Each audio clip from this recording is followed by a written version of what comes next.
I wanted a parade, a procession of acrobatic chipmunks, dancing squirrels, and a bagpipe band of red pandas and ferrets, complete with oversized balloon animals hovering overhead and intermittent bursts of edible sour string confetti.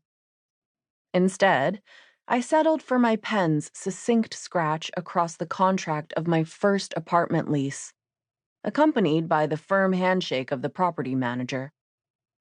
After exiting her office, I withdrew the translucent bag of sour gummy worms from my pocket and popped a yellow and green one in my mouth. Loneliness was a disease. A matchmaker was its cure, salvation, and babysitter. I, a newly minted matchmaker, had returned home. My calling, my responsibility, was to tend to the romantic needs of this large city. Toronto's previous matchmaker, Madame Cheng, had presided for 6 decades. I'd had the pleasure of meeting with her a few times, and she came across as the perfect balance of force and finesse, depending on what the situation or match called for. She had encouraged me to go to Shanghai for schooling and anointed me as her eventual successor. With her passing 3 years ago and my return, I claimed Toronto as my territory and filled the vacancy. Large glass windows illuminated the small round lobby of the Strawberry Fields condominium complex and the swirling blue mosaic marble floor. I was under the impression we were goldfish in a fishbowl left in the sunlight, jackets and coats swishing like fantails as our bulging eyes spied on fellow neighbors.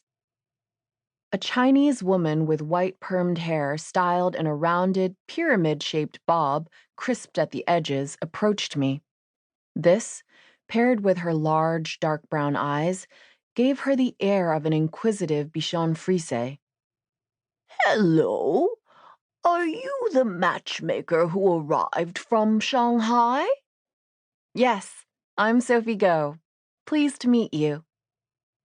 "I'm Mabel." She called to another woman wearing a faux fur coat and an even puffier perm, hers dyed chocolate brown. "And this is my friend Flora." Flora smiled. "Are you taking on clients yet?" Immaterial, spindly red threads, visible to a matchmaker, dangled unconnected from their hearts to their waists. The gauntness of their threads contrasted against a passing couple's plump, linked one. These women were starving for love. The thinness reflected the extent of one's longing for romance, though not everyone wanted romantic love.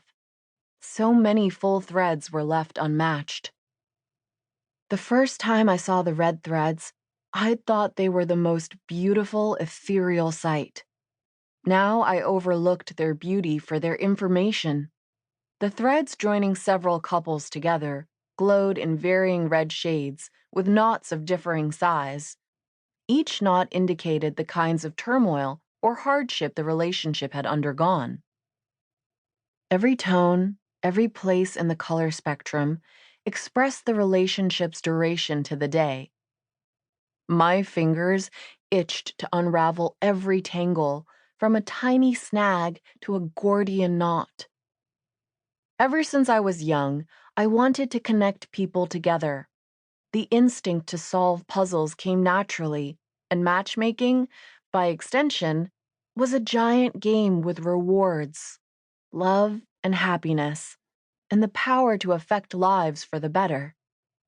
My favorite fairy tale had always been Cinderella, as the fairy godmother was the most powerful figure.